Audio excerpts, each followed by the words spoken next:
Я их в Москве купил. Парк птица называется. Красивая ферма там есть.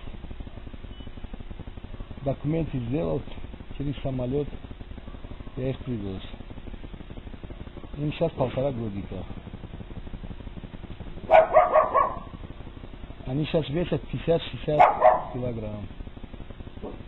2,5 годика будут. Нестись будут. Инкубатор купили, разведем.